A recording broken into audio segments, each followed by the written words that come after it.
বিশ্বাস করি তুমি।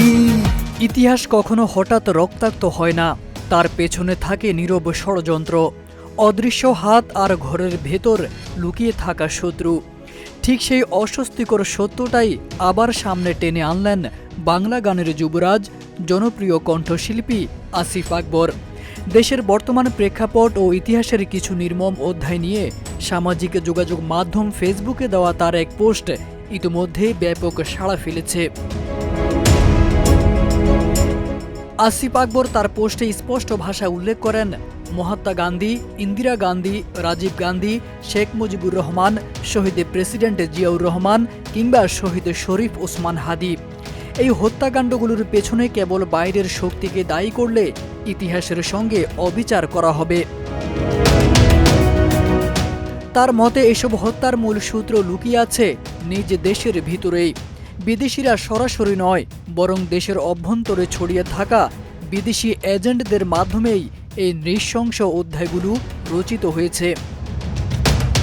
বিশেষভাবে শহীদ শরীফ ওসমান হাদির প্রসঙ্গ টেনে আসিফ আকবর বলেন, এই হত্যাকাণ্ড ছিল একই চক্রের অংশ, যেখানে নেপথ্যের কুশীলবরা সবসময় পর্দার আড়ালেই থেকে যায়। তারা সামনে আসে না, সিদ্ধান্ত নেয় না প্রকাশ্যে, বরং অন্ধকারেই সুতো টানে, আর ইতিহাস হয় রক্তে রঞ্জিত। তিনি উল্লেখ করেন, এসব গোষ্ঠীর সংখ্যা হয়তো খুব বেশি নয়, কিন্তু তাদের পৃষ্ঠপোষকতা অত্যন্ত শক্তিশালী। কূটকৌশলে তারা দক্ষ, সুযোগ বুঝে আঘাত হানতেই তারা উস্তাদ। বাংলার শেষ নবাবী সিরাজ উদ্দৌলার পতনের ইতিহাসকে তিনি এই বাস্তবতার উৎকৃষ্ট উদাহরণ হিসেবে তুলে ধরেন, যেখানে বাইরের শক্তির চেয়েও ভেতরের বিশ্বাসঘাতকতাই ছিল সবচেয়ে ভয়ঙ্কর।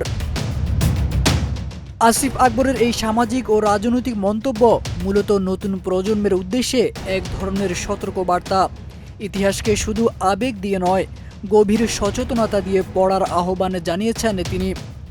দেশের ভেতরে লুকিয়ে থাকা বিদেশি প্রভাব ও দালালদের চিনে রাখতে না পারলে ইতিহাসে রং যে বারবার নৃশংস হয়ে উঠবে, সেই কথাই যেন শহীদ শরীফ ওসমান হাদির নাম উচ্চারণ করে আবারও মনে করিয়ে দিলেন বাংলা গানের এই যুবরাজ।